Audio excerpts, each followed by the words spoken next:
Secret friends, unite!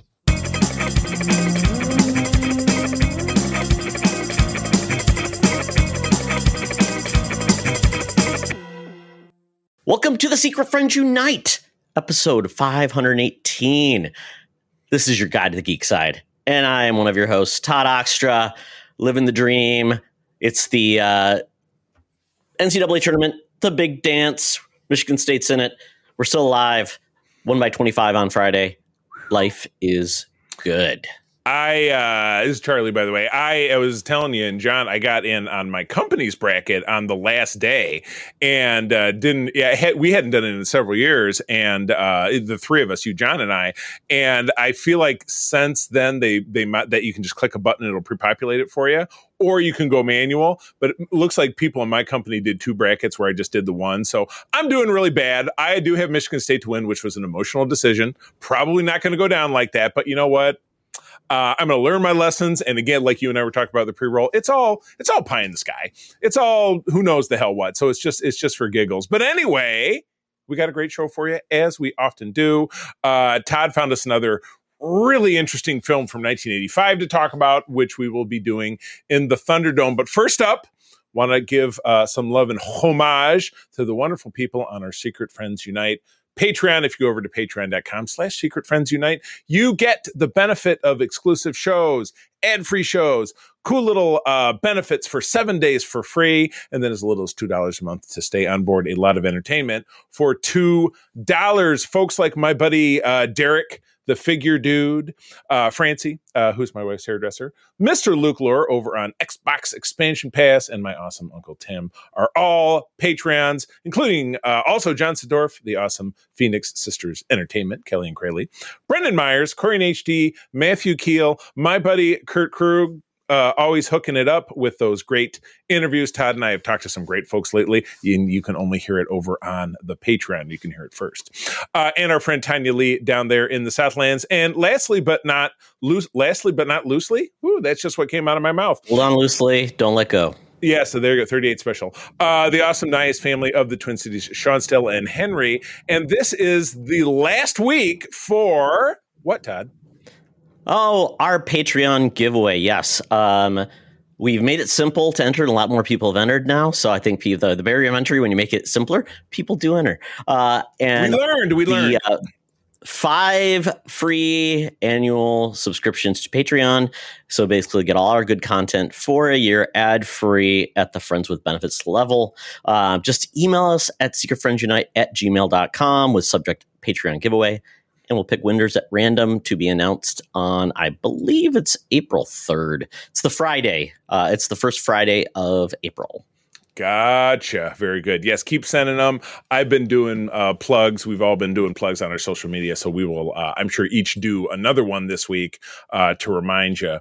Did you put this next part in and it shouldn't be there? No, I did. So, as Charlie mentioned, our Thunderdome this week will be another cover story, 1985, where we're going to be talking about The Stuff. And Jose from the Discord group had a question. He goes, he doesn't know the movie, but he wants to know what our favorite 3 horror films from the year before the year 2000 are. Just curious about our taste. So, Charlie, 3 horror films before the year 2000 that you are a big fan of. That's not a hard one. I'm going to go with The Shining, 1975. I'll go with American Werewolf in London, 1981. And Nightmare on Elm Street, 1984. Good pick. I'm going to go with Evil Dead 2. I believe it was 1988? 87? No. 86? Must be earlier than that. I don't know. But anyway, it was in the 80s.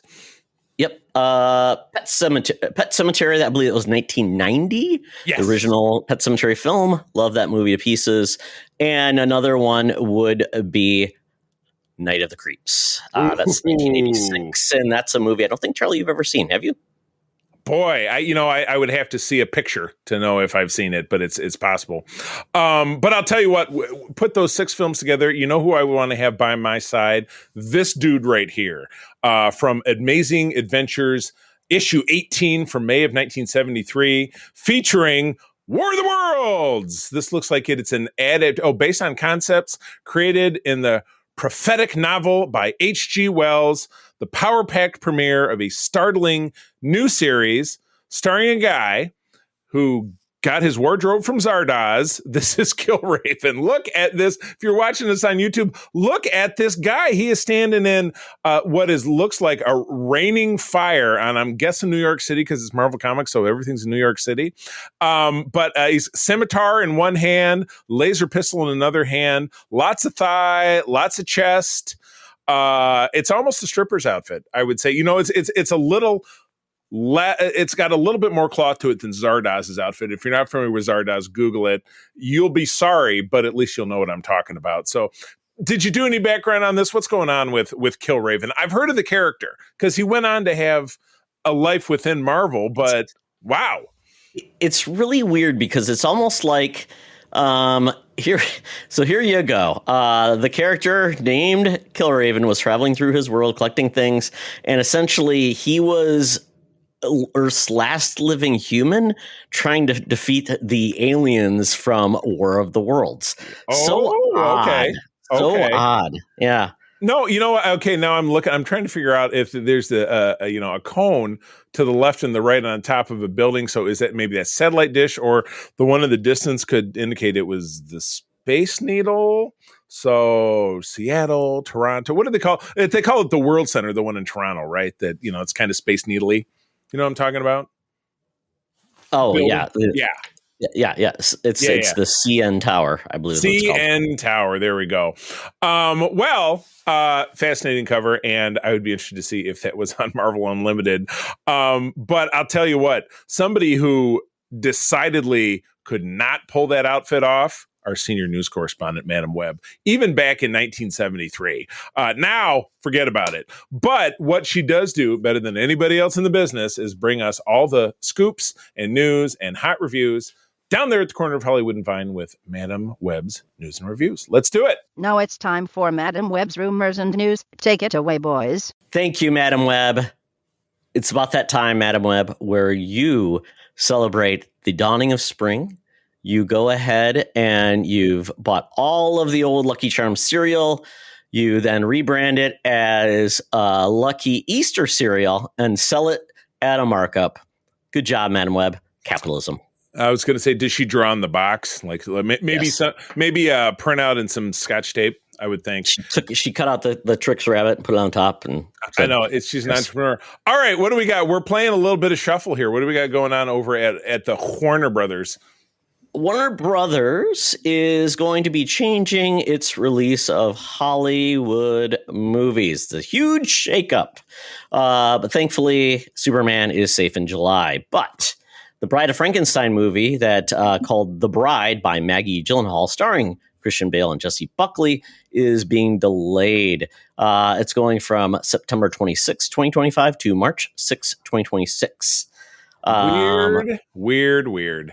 To take it out of the spooky season. What the hell? Yep. Or the cusp. And it'll be going up against a Pixar film called Hoppers, which are they even grasshoppers? I mean, they'd already did Bugs Life, so I don't know if that would be it. Let's see.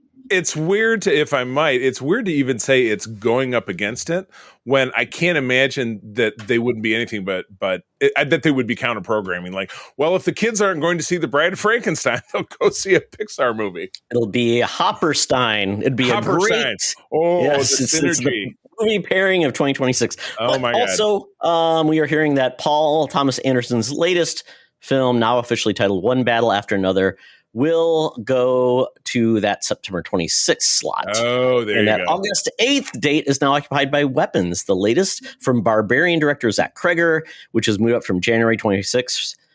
Basically, releasing Weapons early is a very strong and encouraging sign. So there you go. And then let's see. It stars Josh Brolin, Julia Gardner, and Alden Ehrenreich. Han Solo from the Han Solo movie. And now Weapons will show down with Freakier Friday, starring Jamie Lee Curtis and Lindsay Lohan. And the same thing. They're not movies that I feel like would tap into the same audiences. So it's so weird. Yeah, sounds like there could be worse news for films such as Flower Vale Street and let's see what else here. That's the That's one from the get. director of It Follows. Yes. It was moved to March 2026, and now with The Bride, that window has been pushed again to April 14th, 2026. So that it's the dominoes keep falling. And that movie was Ewan McGregor and Anne Hathaway. Okay. And it may or may not have dinosaurs. Oh boy, this sounds like a losing proposition. Bill Hader taking up a new animated version of The Cat in the Hat with the film starring Bowen Yang, Matt Berry, and Paula Pell, and a handful of other people. That will move one week, but man, that was like one of three movies that destroyed Mike Myers' career, as I recall. I don't know The Love Guru is what killed his career. That was the nail, but I feel like this is where I feel this is where it started. Well, a live action, yeah. I think they're going back to animated is a good thing. The last Grinch was animated. I did very well with Cumberbatch as the Grinch. So, and I like all the people in that movie, all the voice cast. I mean, Quinta Brunson from Abbott Elementary, it's great. Yeah. Matt Berry's fantastic. But for now, Charlie, everything else is the same for now on WB. We're getting Minecraft April 4th, Sinners April 18th, Final Destination Bloodlines on May 16th, F1 on July 27th, Superman on July 11th, and Mortal Kombat 2 on October 24th with Carl Urban as Johnny Cage. I'm so excited. Yes, I did see it this week. So the question is, I mean, do you think a lot of this moving stuff around makes any sense? Because it sounds like we're moving it here because we don't want to compete with this here, but then it's competing with this thing here, which is kind of counterproductive. Do you think that's the mind thought? Like wherever this was, it was like, oh, it's going to go head to head with this other film that's going to touch the same audience. But if we move this movie to, have the same release window as Freakier Friday, which doesn't have an audience that you feel like would really gel, is it a smart move, or are there other reasons? You know what I mean? So I don't know. What do you think? Good question. I mean, unless they're moving them out to do some additional work, it just seems like if they're movies where maybe that's the window's not great because I think it'll find an audience with more time between big releases, moving something up that they feel more confident in. That's pretty cool too. So yeah, I mean, it's all like, chess pieces moving around the board, and it's in movies put their release dates really far out. So it's not like, you never know, something could happen. It's not like video games where they keep getting delayed and delayed and delayed. Right. It is funny to see at the tail end of this where they have F1 and Superman coming out within like a couple of weeks of each other, which I feel like would very much share the same audience. So would Superman then obliterate F1 if people are still seeing it? But then again, you and I both know that the real movement, the real way that if a film's going to do well happens in the first couple of weeks anyway. And if it has legs, it keeps moving. Well, F1's a weird one because, I mean, how many people are into F1 racing? I was somewhere because we were working a toy show yesterday. Some guy, because one of our inventory items is for a buddy of mine who has a bunch of old model car kits, and people love that stuff, but it's always the old guys. So some guy started chatting me up about him, said F1 racing is super popular right now, man. And I said, yeah, there's that movie coming out. And he says, yeah, it's a big thing. I don't. Very big in Europe. It's getting an audience. It just feels like that's not a 4-quadrant movie. Right. That seems to be where Superman has a chance to. I think has a much better chance. But anyway, all right. Well, moving right along, we're going to see the return of Ted Lasso for a 4th season over on Apple TV Plus. We just signed up again for Apple TV Plus after a long break yesterday. I'll talk a little bit more about that over in the Geek Easy. But yeah, another season of Ted Lasso. And this was a show, as very famously I held out on for a long time. I was like, meh. And when I watched it, we were totally obsessed. Absolutely raced through it. However, without necessarily going over all this, like, hey, this person did this thing and that person did that thing. I mean, Todd, I think you and I have talked about this. I don't know that I want this show to come back. I feel like they wrapped it up with a bow, felt like the stories were told. I'm almost thinking there was some kind of proposed spinoff that maybe didn't take off. And instead we have this. So I'm not exactly, I think I know how I feel about this. I'm very dubious. I mean, what do you think? I don't think they would do it if they didn't find a way in. It would be weird to say, It's like John Wick, and we're going to talk about a John Wick film, but it's like, the John Wick universe presents. It's like the Ted Lasso universe presents something. So if they're going to call it Ted Lasso, I don't think you do another season of Ted Lasso without Ted Lasso being involved. He is going to be a coach of a women's team, which is another opportunity for him to have a different experience with, having female athletes, which could be interesting. And it sounds like there's going to be, I guess more challenges ahead for Keely and Rebecca, and they'll probably introduce new characters because just like if Ted's got a new team, new characters to be involved with. And did anybody say I really am tired of the show? I think people would enjoy seeing these characters again. They're all lovable characters, and new adventures with different characters coming in can make the universe better. We wrapped up that storyline, but what other shows have gone on after they wrapped up storyline? Cheers after Diane left. Right. Rebecca came in and left. How many more seasons? People were happy with it. Coach died. I know. I think comparative to those two examples, it wasn't the end. The show ended in something that fit definitively, but described in the way you're talking about it, the only I think it could have some legs to it. The only thing I want to know, what's going to look like with Keely when she's got those symbiote powers? Is she going to be exhibiting that? Maybe she'll be on the field as Venom. Like she was like lightning Venom, right? No? Yes, that was horrible.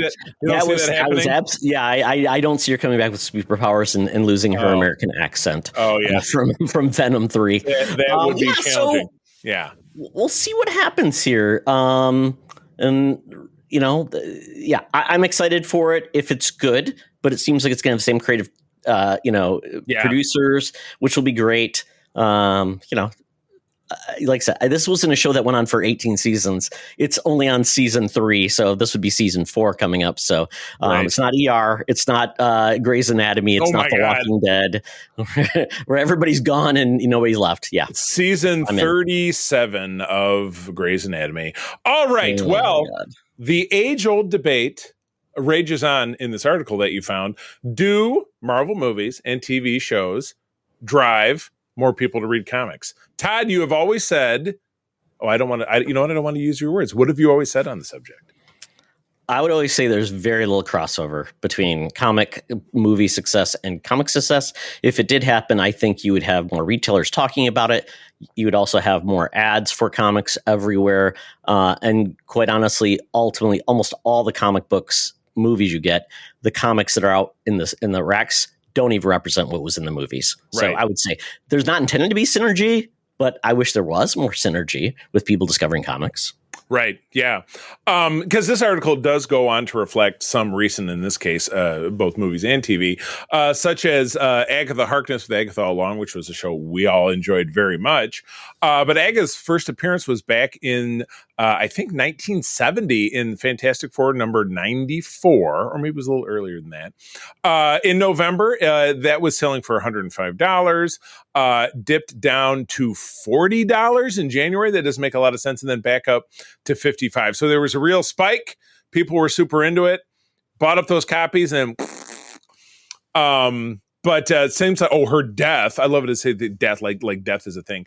It happened in an issue of the Avengers from back in the 90s, based by the numbering, was $15 through December, and then back down to its cover price, which would have been probably $3. Which was probably what, $1? Yeah. What was it? $5.03. That would have been probably like $1.75, maybe. I don't know. That would have been mid 90s, so maybe two-ish, exactly correct. So Envision the Scarlet Witch number 12, which is limited series, and I just actually spoke to the guy who wrote this just earlier this week. Yeah, exactly. It was the limited series. Was the issue where Billy and Tommy, the children of Wanda, first were introduced to the Marvel Universe. Peaked at $30 in December, is now down to about $15, so 50% drop. So I don't know, Todd. What about Sam Wilson, Captain America himself? Has he had huge success because of the movie? First appearance was in Captain America 117 during November. $200 came back up to $275, down to $150 range. His first appearance as Captain America in 2014. Captain America number 25 sold for around $10, went up to $22, and then the first issue of his solo Cap series all new Captain America #1 has been going for about cover price. Yeah. I don't know. I mean, what I will say this is comic book newbies are not buying first appearances. They're going into the shop and just say, hey, I like that. What books would you recommend for me? I'm assuming, right? Right. Yeah, exactly. And, there's scores of people like, you and me, but of course we're long timers and we want to have access to a wide variety of stuff. And so we'll have a Marvel Unlimited or a Comixology Unlimited. But yeah, I think if somebody's really serious, they're like, all right, I'm going to go to my neighborhood comic shop and talk to my comic shop guy and say, hey, what probably more likely trade paperback do you have that you could hook me up with that would represent, this 5 or 6 issue arc of stories. So kind of the same thing is true-ish of Daredevil. Actually, looks like Daredevil fares a little better. Obviously, Daredevil Born Again is on right now over on Disney+. And it did mention that a few low-grade copies of Daredevil #1 sold recently, but is otherwise hard to find. But the second issue of the series can net up to $1,000. All in the last 2 weeks. So he's seeing a spike. The first Daredevil and the Punisher team up, Daredevil 184 from the early 1980s, has been stable at about $15, but is now has really held steady. But the first arc of the Born Again, which bears a lot of similarities to the story that's on right now, 227, which would also be from maybe the early 90s, maybe late 80s, early 90s, I would think, judged by the number, is around $30 and moving up. So, this overall leaves speculation about the next big project, which is the Thunderbolts, which we'll have here in just a little over a month. God, the summer's almost here. That series started in 1997, and I absolutely loved it. But the context of that comic has no bearing of what's really going to be a part of the movie. So it would probably be a huge disappointment to anybody saying, I want to learn about Thunderbolts. And then they pick that up, and it has absolutely nothing to do with what they've seen. Not one character is represented in that book that is going to be in the movie, unless I'm thinking about it incorrectly. Yeah. I mean, basically, we only knew of these villains because they were all like C-tier villains. Yeah. So, I mean, Zemo as what was the Patriot? Was that his name? Or Citizen V. Citizen V, that's right. And then you had, was it Goliath? Yeah. Was Atlas or whatever his name was. And I think the Beetle was Mach 5. Was Mimic. Yep. And Beetle was Mach 5. Yep. Yeah. So quite honestly, have any of those characters been in any of the Marvel movies? I don't think so. Zemo has, obviously. Right. Yeah. Come and gone. Yeah, exactly. So I don't know. Yeah, it's definitely, chocolate and peanut butter when it comes to the movies versus the comics, because I have met, in my travels and since we've been doing this and Comic-Con stuff, I've met scores of people that have never picked up a comic that love the MCU films and would probably be very disappointed if they picked up a comic. And at the same time, the comics have given nods and winks and different ways to try to tap into that synergy of what you see on the big screen or the small screen. And I don't know that it ever really works out for them. So I don't know, man. I mean, adaptations are always at their best when they do something that's best suited for their medium. So trying to repeat the storylines of comics from the 80s, like Daredevil Born Again is from 1986. I mean, if you tried to make it like it was today, it's not going to be that way. So obviously, because certain characters are dead and certain characters are alive. We do know that, Bullseye didn't kill Elektra in the TV series, but he did kill her in the comics. Right. So. And in the Ben Affleck movie, but we don't need to talk about that.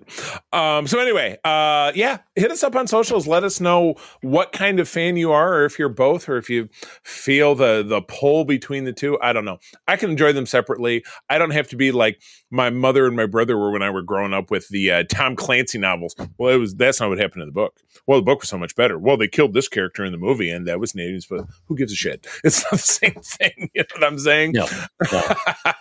All right, what's going on with our beloved Wile E. Coyote? This looks like some bad news. Good news. Well, I mean, it sounds like some good news because this last weekend we had the day the Earth blew up, a Looney Tunes movie was never going to be released by Warner Brothers, and I saw trailers for it. Looks very funny. Looks like modern comedic sensibilities from Warner Brothers. These Looney Tune characters, which is great. The same jokes from 1961 don't hold up the same way. So I'm glad that animation is making a comeback. And maybe that is the reason that we are getting this movie revisited, which is Coyote versus Acme, which was going to be like a Who Framed Roger Rabbit with Looney Tune characters with real live action characters. You had John Cena in it. You had I'm blanking on his name, who played not MacGyver. Is it in the article? Last Man on Earth. Will Forte. Yes, Will Forte's in this as well. Okay. And it was shelved, and actually I thought it was going to be sold off, and they were just going to take a loss on it to help their books. But apparently the company that did acquire the rights to The Day the Earth Blew Up was called Ketchup Productions, and they are looking to also pick up the rights for this movie for $50 million. Yeah. Well, all right. I did see a poster for The Day the World Blew Up. I assume it was kind of niche and maybe didn't really blow the doors off. We didn't go to the movies this week. I know Snow White was the big thing, and we're not going to talk about Snow White because we didn't see it, and neither one of us wants to. So you can find a different podcast to listen to about Snow White if it did well or not. But seems like this would be tough, because obviously it's probably pretty much the same audience. But how big is the whole, Looney Tunes thing in this day and age with the little ones? Is anybody watching it? Do they have a show on anymore? I mean, well, it's not like Mickey, where Mickey's kind of like, and the Disney pals, those are kind of like spokespeople. Yeah. And we do get like the Looney Tunes characters like Space Jam. There's been some other things, but they don't really have a park and a presence when we think of Warner Brothers, because Warner Brothers is all over the place. Like, I think they're at Six Flags. They had the WB stores back in the day too. So, and I just don't know if young kids have affinity for either, watching Adventures with Mickey and Minnie and Bugs, and because Bugs and Daffy always felt a little bit older reaching.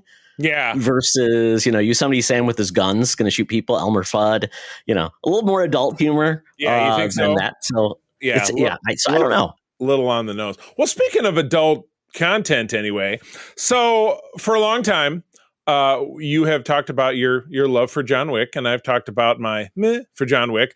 Our friend John recently discovered John Wick on an airplane or something, not literally, but on a TV screen, and was a fan. So it's getting its first. Is this the first spinoff of the John Wick averse? No. Okay. There was call it a mini series. Paramount Plus, Peacock, called the Continental, which is a hotel where all the assassins can go, where basically no one can kill each other. They have to turn their weapons. It's a safe house, essentially. Nothing bad should ever happen. That's funny, because that sounds a lot like that movie that was at the Bad Times at the Royale. It was the kind of thing, no, I know what you're talking about. It was it was Dave Bautista and where they would show up, and Jodie Foster would. Yeah, there you go. She was like a doctor. It was a hospital. Kill these guys. Kill them all. Yeah, that very similar to that. Yeah. Right. Yep. So there was a new trailer dropped for Ballerina, which is going to be the first film spinoff in the John Wick averse, starring the absolutely delightful Ana de Armas. This was a little bit, so this is a longer trailer, a little bit more fleshing out the plot. Not necessarily a ton of new footage. A lot of it looked very similar. And of course, they get to the third part of it, and it's like, I'm bringing in a specialist, the little old lady on the line says, and it's of course Keanu. He does not say "whoa," which I was very disappointed by. No. But yes, it did seem very set up. Like, first we're going to fight, and then we're going to team up. I mean, your question is, does this win me over? It doesn't. I'm sorry. It looks very much just mindless kicking and punching, which that is clearly what it's supposed to be. And And I don't necessarily dislike mindless kicking and punching. I guess I like a little bit more context. Like, I love Reacher. He does a lot of kicking and punching, but there's kind of a storyline behind it. This just seems like, now I'm on to the next thing, and it's a dance club, and I'm going to throw this thing I'm going to throw this axe at this guy and shoot this other dude in the face and do a twirl and kick this other guy. I mean, I get it. I don't know. Obviously, these do well. I'm sure this film will do well. It's lodged square in the middle of our summer movie bracket. It's going to have some movement. I know I was working on mine today because we don't have that much time left. In about a month, you, John, and I are going to be sitting down to hash out, talking this out of where we're going to be at. So I don't know. So there were 4 John Wick films. 4 films, and now 4 films. This would be the 5th film in the John Wick universe. Yes, gotcha. And this probably takes place. Oh, it does. It takes place in the middle of John Wick Chapter 3. Oh, gotcha. So it's an interquill. Gotcha. Well, correct. I mean, obviously, if you've not seen it, that doesn't necessarily have any meaning. The soundtrack of this trailer was set to Charlie XCX's Brat Bop Von Dutch. So yes, when you had her in a dance club with everybody, is that the dance? Is that like do the Dougie? I don't know. Is that a dance? I have no idea. I don't know, but I will know more about this song on June 6th when this movie comes out. It's early. Early films can do good or bad. If they get legs, right. We shall figure out how it performs. Well, I probably will. There's not any, like, looking at the bracket, there aren't any like extraordinarily obnoxious looking animated films coming out this summer. It's not like Despicable Me 4. There's the Pixar movie, the Elios or whatever it is, that I will probably see all 10 of the films. We'll find out, but maybe I'll throw my hat in the ring, and we'll see how this grabs us. At the very least, we can try our hand on it over on Bad Trip to the Movies. You're just going to dive right in the middle of the movie series that has a character that's not been in it before. How hard could it be? Well, if she's not been in it before, why does it have to be a prequel? It's not. Well, it's because if you're going to bring John Wick and you're going to have part of it as part of that universe. Let's just put it this way: John Wick didn't make out of John Wick for all we know. So, oh, gotcha. Okay, so he's a hanger of cliffs. All right. Well, obviously, all the films from somewhere. So I'll talk about it with my. They're a great watch. They are a great watch once you're into them. Yeah. I'll talk about it with my movie partner, and we'll see if we want to give this a stab. All right. Well, that takes us out of the news. I have my phone up. My Uber XL is on the way. This beautiful Cadillac Escalade pulls up, not a Tesla. I see one on fire down the street. And we get in the back. The Sounds of the 70s is playing. But they got a new ad this week. What is it? Hey, Secret Friends Unite, let me tell you about Zencastr. We use them for our show, and now they're supporting us. Zencastr is now the all-in-one solution making podcasting easy. It's the ultimate web-based podcasting solution. Provides high-quality audio and video podcast production and hosting. With a full suite of professional tools, podcasters can seamlessly record, produce, and publish studio-quality content, all from one dashboard. Being a creator has never been easier. And we chose Zencastr because of the ease of use, high quality output, and it makes it super easy for our guests to come on. We had multiple solutions we tried before, and Zencastr has just been the best fit for us. Why Zencastr? It's now super easy to record a podcast with Zencastr. Log in using your browser and start recording a high-quality podcast right away. Record studio-quality sounds and up to 4K video with your guests. Feel a sense of zen knowing Zencastr's multi-layered backups ensure you always have your recordings in the highest quality, even if the connection is unstable. Have you ever worried what you sound like? Zencastr's post-production process makes you sound buttery smooth. It automatically removes those ums and ahs in your recording. It removes those awkward pauses in conversation too. Set the right podcast loudness and levels while reducing background noise with the click of a button. So if you're interested in making an easy, high-quality podcast just with the click of a browser button, go to zencastr.com/pricing and use my code SFU1. You'll get 30% off your first month of any Zencastr paid plan. I want you to have the same easy experiences I do for all my podcasting and content needs. It's time to share your story. Now back to the show. Talk nerdy to me. Talk nerdy to me. I'm sitting in the Geek Easy, Cover Band's playing, drinks are poured, and we are ready to get our nerd on. So, I dove into a new show that I'd heard good things about, and that is called Paradise. This is on Hulu. I believe it's got 8 or 9 episodes. I've watched the first 2. This is pretty cool.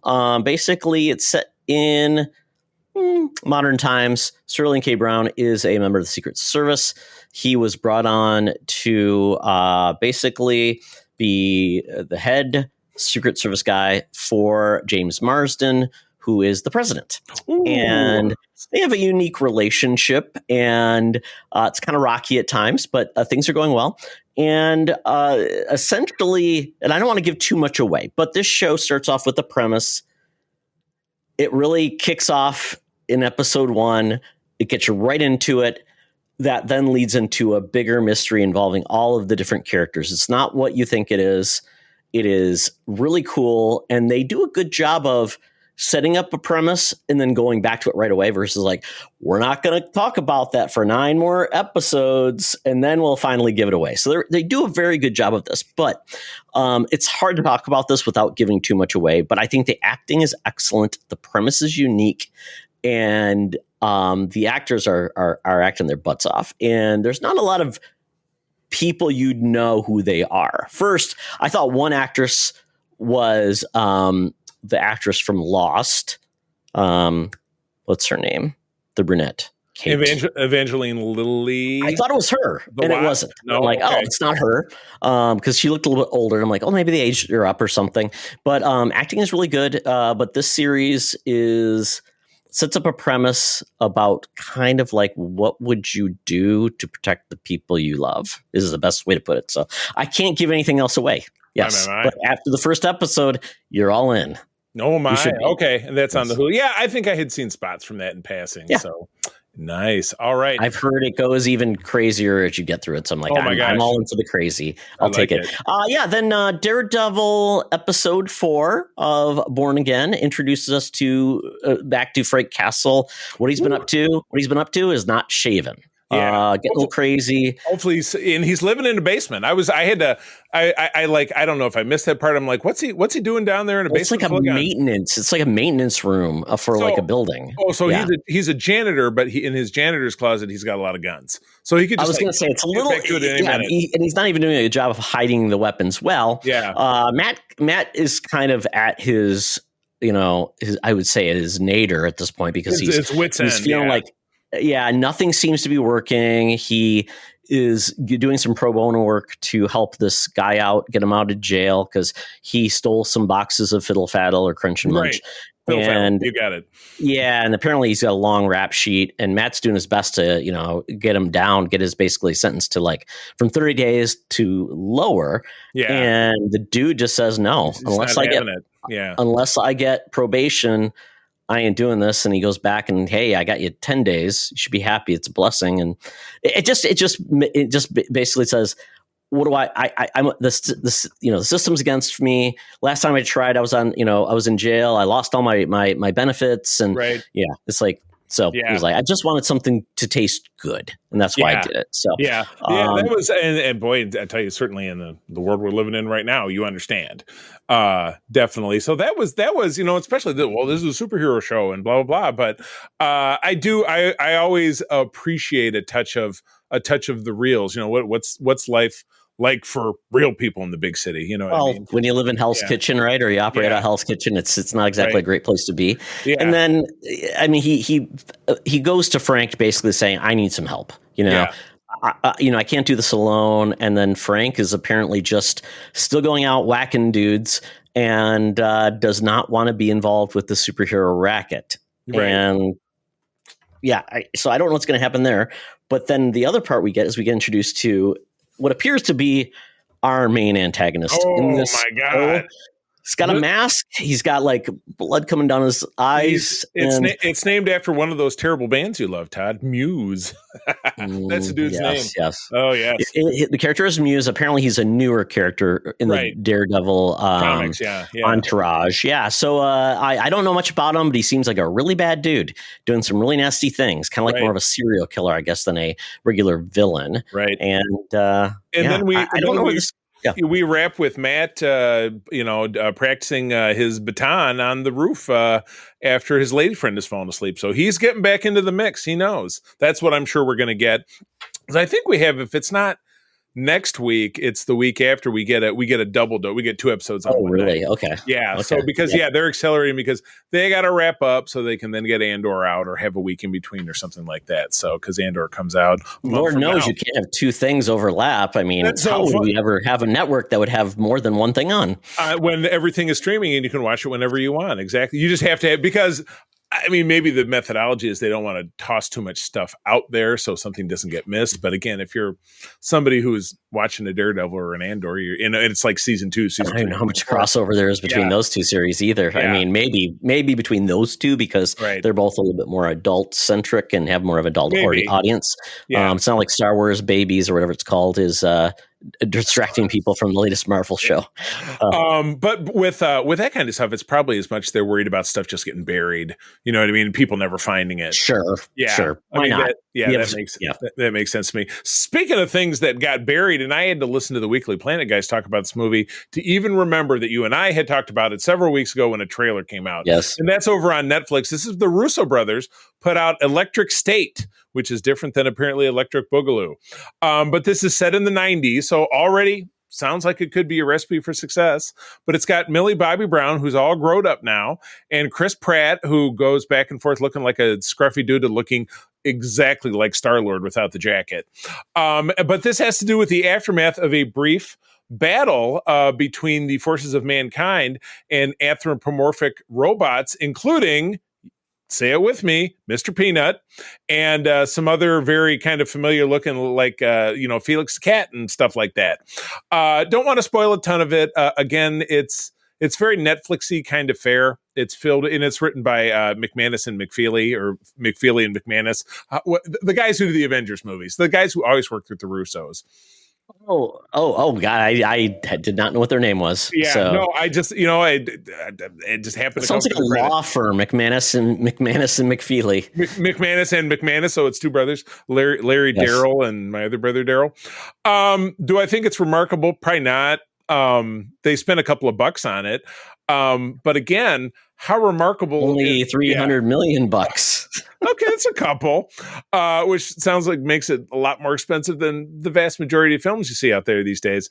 And they don't get released in theaters either, so you don't even get like box office from it. Yeah, that's always my quandary is like, how do they, obviously it's a lot easier to measure than television was back in the old days. We're like, well, so-and-so's you got it right in your Nielsen diary, or you got a box on top of your TV.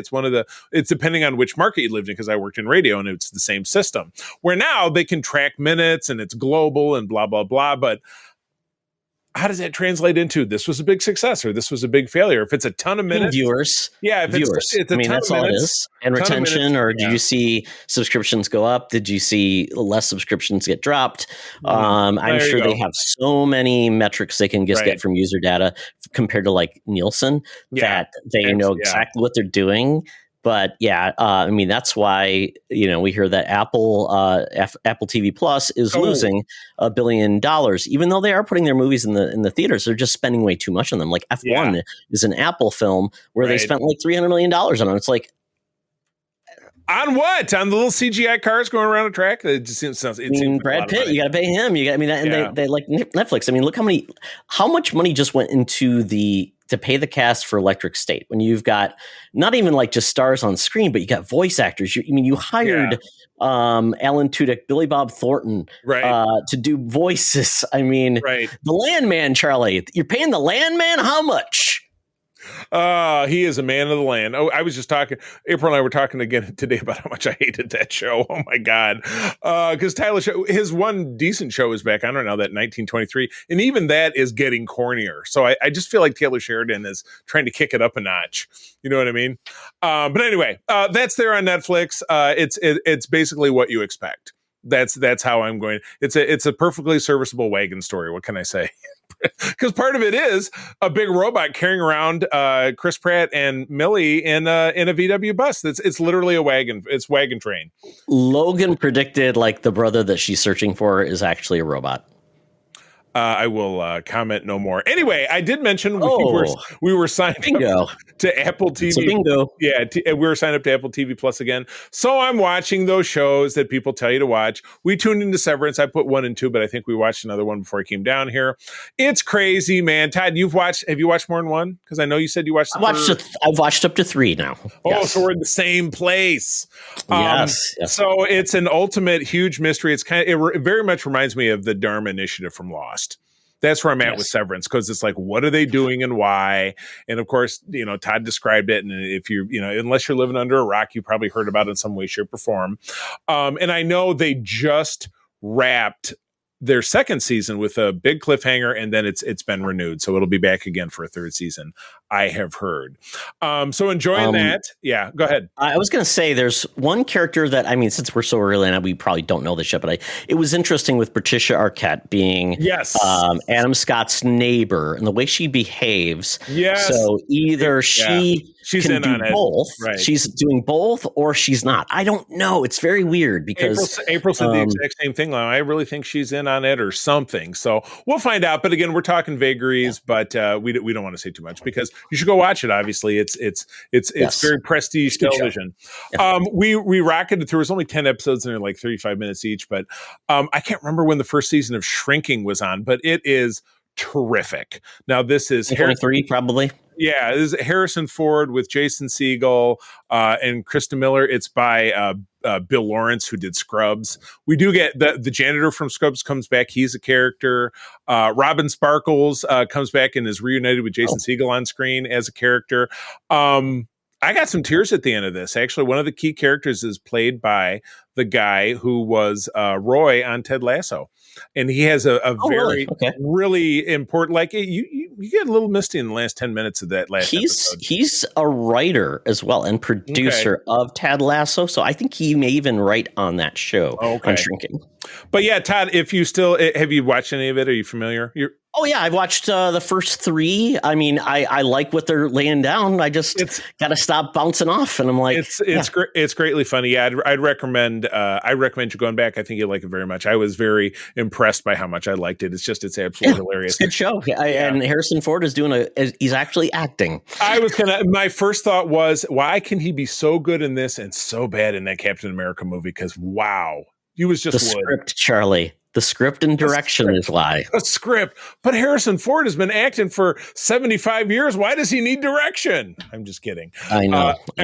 Everybody needs direction. That's just the way it works. Yes. But anyway, both of those can be found on Apple. Next will be The Gorge. Maybe we'll watch that this evening because I'm excited to see that. You watched that, right? Didn't you? I like that movie a lot. I will say, it's 2/3 of a great relationship type movie, which I really enjoyed quite a bit. And then the last is just like crazy over the top weird action. It's just a CGI monster fest, probably. So that's kind of what I got from the trailer. So that's cool. All right, well, good. Well, that takes us out of the geekies, Todd. I have my phone out. My Air Qantas app is open. Got to get us down to Land on Under. Hologram Tina and the mutants are waiting for us to talk about 1985's The Stuff. Let's do it. Welcome to another edition of Thunderdome! Thank you, Tina. We're sitting in the Thunderdome where the mutants have been gathered for a Top Gear game to be entertained. And this week, we are going to Cover Story 1985. Remember, kids, when you went to the video store, you saw all those covers. Some were not for your age. Some were like so distracting. You're like, what is that thing? Right. They kept in your mind, but you never saw them. So, Charlie, we went back into a virtual Blockbuster, and we're going back to the year 1985. Wait a second. If it's virtual, is it like Lawnmower Man? Yes. Yes. You're picking up you're going like this and Yes. using your hand and Yes. looking at things. Yes. And I picked 6 different covers, and you said, let's go to 1, return to Hell High, or was it Horror High? And I'm like, how will we ever know what's happened? And I guess Right. it wasn't streaming. So we said, what's next? And we picked The Stuff. The Stuff, which that absolutely name your sex tape, right? But yes, the log line is, are you eating it or is it eating you? The VHS cover has basically a refrigerator opened up and you see this white substance where it looks like people are trying to escape it. This obviously came from 1985. And the basically plot synopsis is this: delicious, mysterious goo that oozes from the earth is marketed as the newest dessert sensation, but the tasty treat rots more than teeth when zombie-like snackers who only want to consume more of the strange substance at any cost begin infesting the world. The stars: Michael Moriarty, Andrea Markovici, Garrett Morris, Paul Sorvino, Scott Bloom, Danny Aiello, Patricia O'Neill, Patrick O'Neill, James Dixon, Alexander Scorby, and Russell Knipe, and he doesn't even have a picture on IMDb. And Yes. Scott Bloom's brother was the other star. He must be further down. But they Brian Bloom. Brian Bloom. They both had the bluest eyes you'll ever see in your whole world, including myself. The bluest eyes you'll ever see. So very blue. Oh my gosh, what an absolutely filmed in the tri-state area movie. Everything is New York, even though there's some scenes set in Virginia. Because I always look up settings. That's a thing for me. Like, where do they film stuff? Some of the setting was in like a little town in Virginia. A big part of the third act plays out in Georgia, but it's all filmed on Long Island, man, without a doubt. As you can tell by the very 80s looking house that Scott Bloom lives in. So to kick the movie off, you see the snow falling in Georgia, which I mean, like a blizzard, and I'm like, I know they must get snow from time to time, but it doesn't look like New Jersey down in Georgia. But you got an old guy walking through a mine, and there's white goo shooting up from the ground, and he's like, what is that? Immediately puts it in his mouth, so it's going to be that kind. It's going to be that kind of He movie. at least sniffed it first, Charlie. He at least sniffed it first, and then eats it. Because Ken Cornelius, when he picked the gold and had to lick it to make sure it was gold. Same thing there. Well, Miners. yes, absolutely. So that's happening. Then we cut forward to an indeterminate amount of time in the future. We are in Long Island, as we then to find out. And there's a little boy who, I love this. He's getting eaten by mosquitoes in his bedroom, and he has both of his windows open with no screens and can't figure out what's going on. So you already know the kid's pretty slow. But he sits up, and it's 4:00. And he wanders downstairs for a snack or whatever. And he looks in the fridge, and there is this container of something called The Stuff. And let me go on a diatribe right now about why I don't understand how the stuff works, because we see other scenes in a supermarket later on where the stuff is both in an open refrigerated case. Yes. It's in a closed refrigerated case, and it's not in a refrigerated case. So the stuff can either be, it's not like it was, you don't have to refrigerate it until you open it, because maybe that's what it is. Then why is it refrigerated before you open it? I guess I don't understand. But anyway, our young man looks in the fridge, and the stuff is in there, but the lid is off, which also seems like a very bad idea. And it's moving around. And he's like, what the F is going on? And then his dad's like, get back to school, get back to bed, you little shit. It's got school tomorrow. And like, his parents seem very mean. So he runs back off. And then it's the next morning. Charlie, if April said to you, hey, Charlie, I saw something crawling around in the fridge, would you be like, I totally believe you, honey. I believe that yogurt just scurried across the refrigerator. I mean, after seeing this movie, absolutely. Before this, I might be a little dubious. I understand what you're saying. Okay, so this movie did its role. It did its part to make you believe that this can happen. More sensitive to that. So the next morning, everybody in his family is mowing on it, and he's like, I saw it moving around. His dad's like, you're out of your mind, and his mom is yelling and screaming. It just does not look like a happy household. So from there, we're on a boat, in the harbor in New York City. There's a bunch of stuffy old white guys talking about, we got to get there. We got this thing going on, blah, blah, blah, this thing and that thing. What happens from there, Todd? So stuffy white guys, a boat pulls up. So we get food espionage. Essentially, the stuff that we saw bubbling up like the urban, bubbling crude from the Beverly Hills Billies is now being packaged as the stuff. Yeah. And it's, and you've got these food manufacturers that have tried to copy it. Didn't work. They can't find any ingredients that match it. They can't get any insider information on it. So they decide to They need a fixer. So you hire a dude named what's his name, Mo, because he likes Mo money. Because he says what he's like, yeah, and that's Michael Moriarty, and his tagline is, and this actually does get him laid, so I'm impressed because he hooks up with Andrea Marcavone's character Nicole, who's in Madison Avenue ad lady, pretty quickly. But his pickup line is, "My name is David, whatever the hell his last name is, but people call me Mo because anytime I get into something, I just want Mo." I get paid Mo. My favorite rapper is Cool Mo D. I don't know. I get Mo chicks. Obviously, I like to mow the lawn. I mean, it just we could go all day about Mo money, Mo money, Mo problems. Yes. So he's there. He gets hired, and he's weird when he does this first introduction to everybody. He goes around and says, "Oh, clammy hands. Just start grabbing everybody's hand. He starts insulting people. Like this one guy, I guess, works for the FBI, and Mo got kicked out of the FBI. Right. But then he went and works in basically consumer espionage to get information on things, to get people in trouble, to release information, to bring people down. So that's what he's been brought into, is basically figure out, get a sample of the stuff and see what's going on and get more information about it. So he goes along his merry way. But the guy that he doesn't like, that was mad at him, basically just ends up punching him in the face and leaves. Yes, yeah, exactly. Yeah. So that's kind of what we're introduced to him. So it's basically going to be the little boy, and we're going to be introduced to, and then we're introduced to Mo.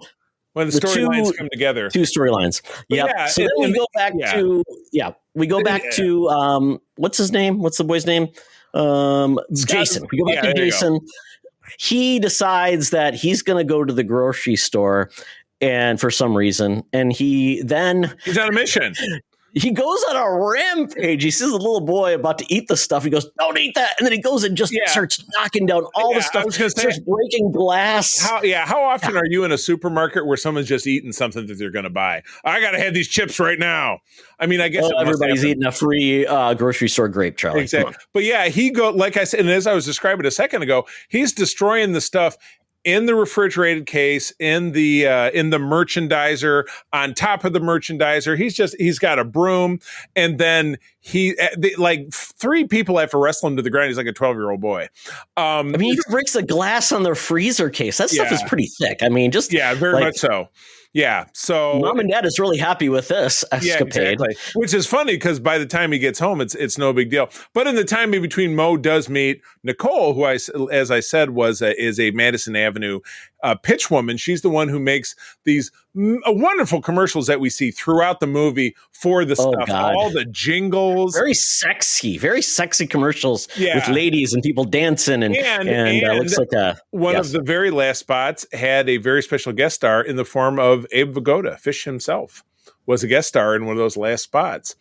So Scott Bloom, or Jason, is back home, and his family is really up in his business. He's like, "Why don't you eat the stuff? You got to eat the stuff. Sit down and eat the stuff." They're just sitting in front of the TV. They're plowing away at it, and he's throwing away all the good food to make room for fill the refrigerator full of the stuff. Full of stuff, which again doesn't necessarily need to be refrigerated because it's alive. And it's in Georgia, which is a very warm place. So there are no rules on does it need the cold to survive, or does it need the heat to survive? You don't know. So he fakes his family out by taking a container and filling it with shaving cream instead, which he keeps eating it until he's not fueling his family anymore, and then he runs away. He must not feel well, because I think he didn't feel well. Like he wanted to go and leave. So he runs out his back door through the neighborhood, and lo and behold, Mo is driving by in his Oldsmobile Buick. He had a very 1980s because he saw ahead. So he's got people that he's working with. So Mo sees this. He goes, one of his scientist buddies that's analyzing the stuff or going to analyze it says, hey, you got to see this. It's a newspaper where it's a story about the kid like going crazy at the supermarket store. So I'm like, that made the national papers. I love it. It reminds me of Madam Web, where there was an event that happened, and then the next season, the guy in the diner is reading about it in the newspaper. Yep. It just happens that quick. So yeah, you're right. Mo is driving out to get him, and lo and behold, there he is. And so he jumps in the car, and his family keeps chasing him. And what's funny is when we get to the end of the film, they make it very clear that anyone that got addicted to the stuff dies from it. Died. Yeah, so his family is just dead. That gets addressed later on, but we don't see them again. So no, we do not. Yeah, he throws up in the back of Mo's car because he says, "I've been eating shaving cream," and he's like, "Well, you're part of my team now." And then they end up picking up Nicole, and they're all going to fly down to Georgia to check out the factory. See my air quotes, where the stuff is made, because under the premise that she's going to shoot a great spot in the factory and highlight all the people who work there. She gets access. They're very happy that she does commercial and made their business huge. Right. Right. So she goes down there, and then of course, Mo's on a fact-finding way, but they flew down there. They took the kid with them, but they left the kid in the plane. Well, just leave him in the plane, and so you keeping the eye on him. Well, it turns out the person keeping an eye on him was addicted to the stuff. He chases him into the woods, and eventually Jason ends up in the quarry that we saw in the beginning where the stuff comes from, and he decides to hide inside one of those big oval tanker trucks where they put the stuff, and he gets in there, and of course then the door gets shut and locked, but he's inside this thing, and just wait. And again, this is what I said to April. I said, "Don't you think he would have suffocated, or what if he had to take a piss or something? Confined space or starved?" But it was not. Apparently, that was not pivotal to the plot. So anyway, in the time in between, Nicole and David get sabotaged in their hotel room, and this is when we get some of our first instances of. Was this before or after we met Garrett Morris? It was that we didn't even talk about that. So Garrett Morris, he ran into one because at first, this is a part we kind of skipped. The Virginia, the rural town of Virginia, right? So Mo decides to investigate the people from the FDA that approved the stuff to be eaten. So he ends up visiting Danny Aiello, who's a retired bureaucrat who's got this very angry dog, but doesn't like Danny Aiello, but likes Mo. Right. And it seems really iffy. Something doesn't seem right, but basically they said, no, we actually didn't really do much testing, and everybody thought it was just food. So no harm, no foul. So he gets the file. Mo gets the file and says, "Oh, there's nothing, top secret or anything. You can just have the file and go." And then we're left with Danny Aiello and his dog, which you think it's Danny Aiello is the bad dude. When you find out it's actually his dog holding him hostage and has been eating the stuff. And then it attacks him. They have at several points in this movie a very take you out of it animatic of like basically a wax head that splits open, and then like the stuff just jumps out of it, and so it kills him. And Charlie goes to Charlie is the chocolate cookie guy, like Famous Amos. Garrett Morris. Meets him. Apparently, they took him out of business and basically took over all of his business, and he's wanting to get revenge on the stuff people. So he essentially is a man of not only cookie making, but also has lethal hands, can beat people up. Right. And they escape from having to punch people in the face. Yeah. And it causes their faces to explode. And the stuff comes out. So there's a lot. There's a lot of that. They go on a boat. And so anyway, that kind of segues us back into being down in Georgia. So sorry, we got a little out of order there. But by this point, Mo and Nicole have to escape from the hotel room. They found out that the stuff is susceptible to fire. You can set it on fire, and that's the only way to kill it. How did the stuff get in? So we wake up, and then all of a sudden, they're in bed together. The stuff out of the pillow. Comes out of the pillow on his face, so he's going crazy. And apparently, there happens to be a gas lamp filled with gas in oil lamp filled with oil. Right. She gets it. She pours it on his face, and she just happens to have a book of matches, and then lights it on fire. And then the stuff goes crazy. And that gets it off his face without killing or disfiguring him, which is also Yes. and that happens later with her as well. So apparently, Yes. apparently it's not like the face huggers from Aliens, where once one's on you, you're out of luck. You can escape the taking it over. However, once it is taking you over, you eventually it's going to kill you. But anyway, they escape from the hotel, and there's a flunky in the hotel room that they also set on fire with the stuff going everywhere. They did, and could you tell they did it with one of those that. They filmed it like sideways and they were dumping the stuff down on him, because you saw our two characters kind of leaning in to speak to him, but they wanted to have it looked like he went up, but he actually was just on the ground. Yeah. And they were so just much dumping stuff. on him. So much stuff. So this leads, David and Nicole to the quarry, where obviously Scott Bloom is imprisoned. The guys are pumping it, but Mo dresses up and he sets up charges. I love it how he has two explosives that he sets up that when they finally go off, 2 becomes like 20. And because his overall plan is to explode the quarry around it and fill in the gravel pit that the stuff comes from. But he's almost too late to save Jason, because they start filling up the tanker he's in. And I love this terrible matting of putting two images together, because the stuff is pouring in and then you see Jason trying to dodge it, but it's so low rent cheesy, him going back and forth. But he's rescued. And so now they're driving the tanker truck away, the three of them together, and they're going to drive it. I think they have to ditch it. Do they ditch it eventually and get another vehicle, or do they drive it all the way to their next destination? Now I can't remember. Doesn't matter. Well, we have to, because their next destination they drive to.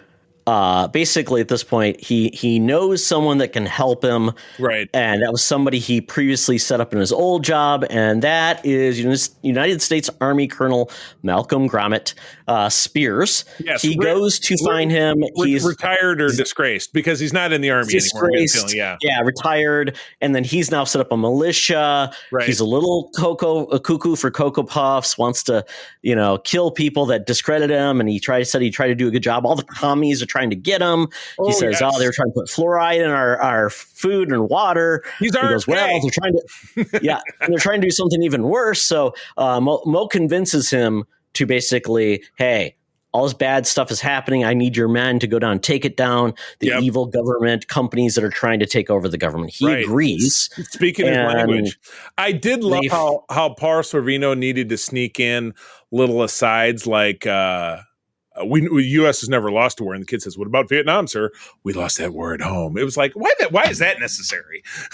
It's very weird. And then they have to fly back down to Georgia, so they do fly, and then they get to the town, and they all take taxi cabs, right, to invade the factory. I was going to say, the colonel has a lot of money because he lives in a castle, and he owns like 5 private jets, because that's how they get down to Georgia. And then they have like 50 cabs waiting for him. So it's not exactly militarized and quite that fast. All of his soldiers look like dudes from the gas station with mullets and bad mustaches. Well, they all went to the army surplus store, bought stuff that doesn't even match. Yeah. Sloppy. They look horrible. They don't shave their head, or anything like that. Yeah. Yes. Very unprofessional. But then it turns into a big even their guns. Don't they all have Tommy guns? They have like some very non-military looking weapons.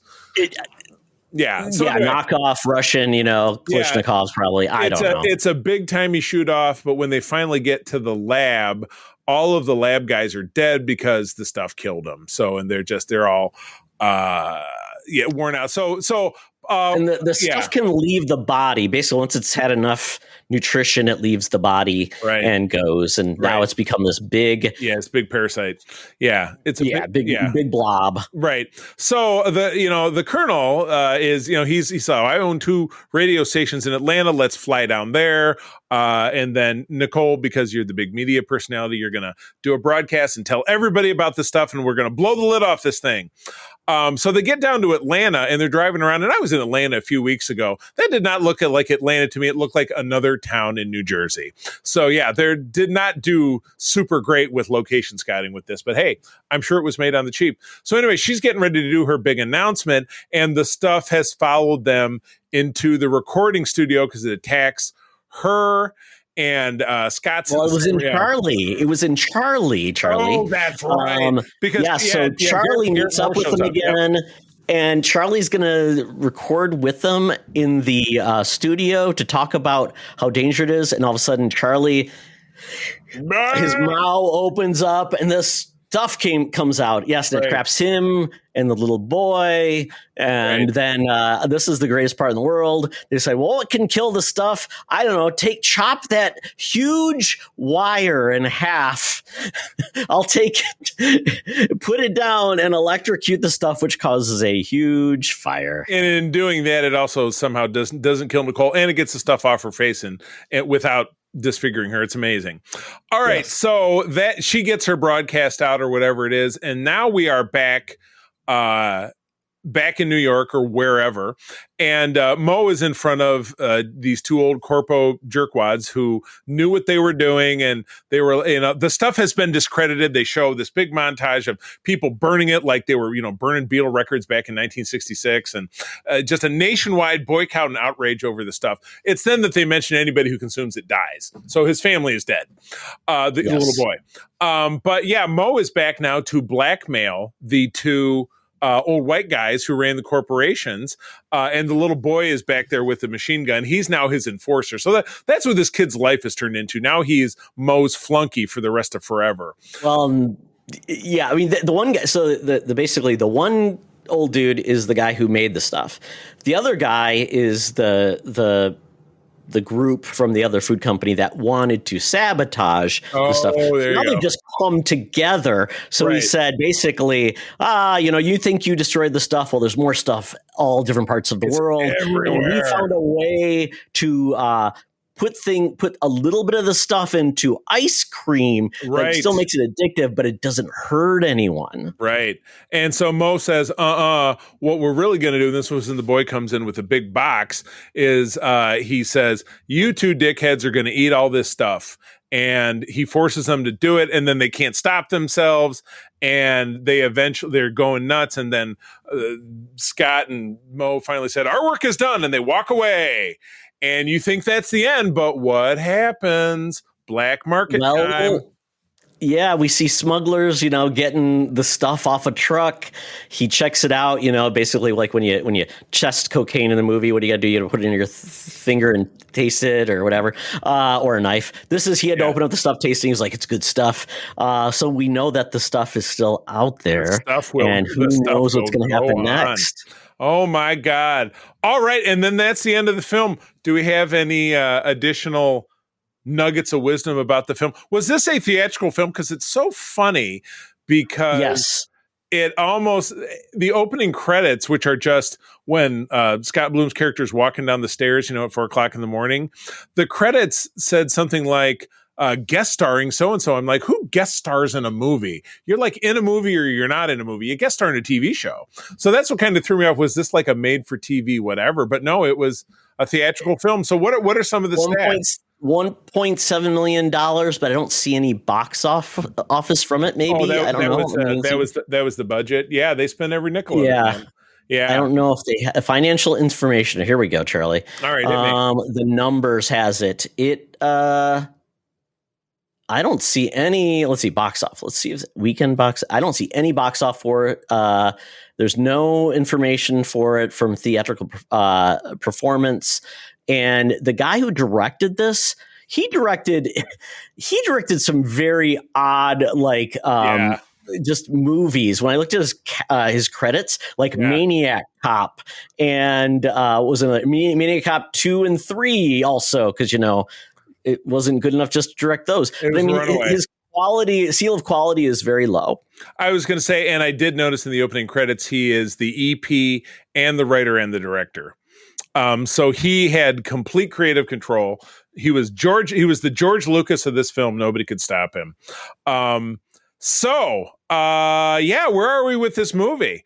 How are we feeling about its overall execution, quality? How many containers of the stuff would you give it out of 10? This movie tried really hard, and it was supposed to be like a satire, but it didn't feel like it was that smart to think it was a satire. I'm gonna give the stuff 5.5 tubs of the stuff. Oh, nobody eats half. The correct answer is it's 10 out of 10 because nobody can just have 1 or 5. You got to have 10 or 1,000. It's unstoppable. Yeah, I agree with you. It's either you start it or you don't. It's either all or nothing. It's so like it's a 0 or a 10. So based on that, I'm going to have to say it's a 10 because I took 1 drop, and then I was one of those. I was the 4th smuggler that was off screen. That was me. I was 9 years old when this movie came out. I would say for fans of the genre, it's probably right on track. But it was beyond silly. They spend their money well? Did they make me, did they build a world around it that made sense? Not really. But it was silly and it was fun. I think it was, if I was to compare this to the Wolf movie that we watched last time we did this, Head and Shoulders a better film.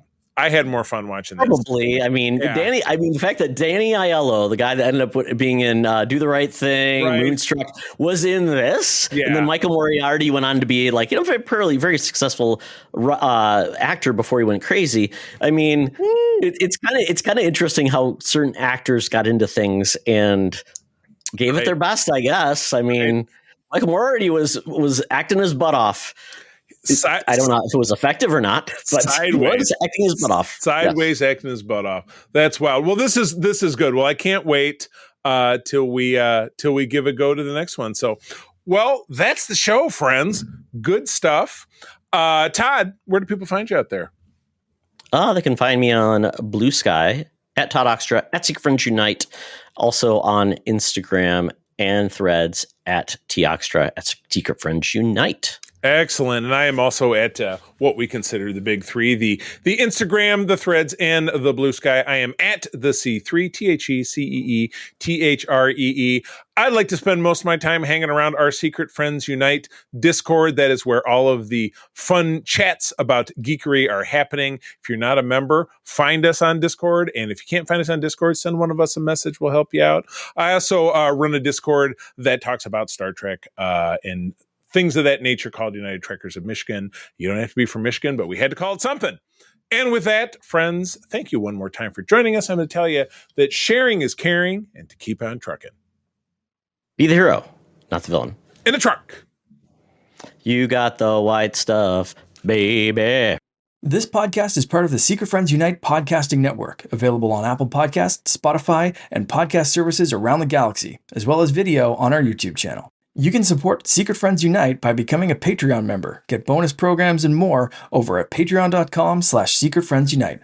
Join our Discord community for even more discussions on all things geek. For all the latest updates on Secret Friends Unite, make sure to follow us on Threads at secret.friends.unite and visit secretfriendsunite.com. Find our merchandise at TeePublic and Redbubble. Thanks for listening, and may the Force live long and prosper.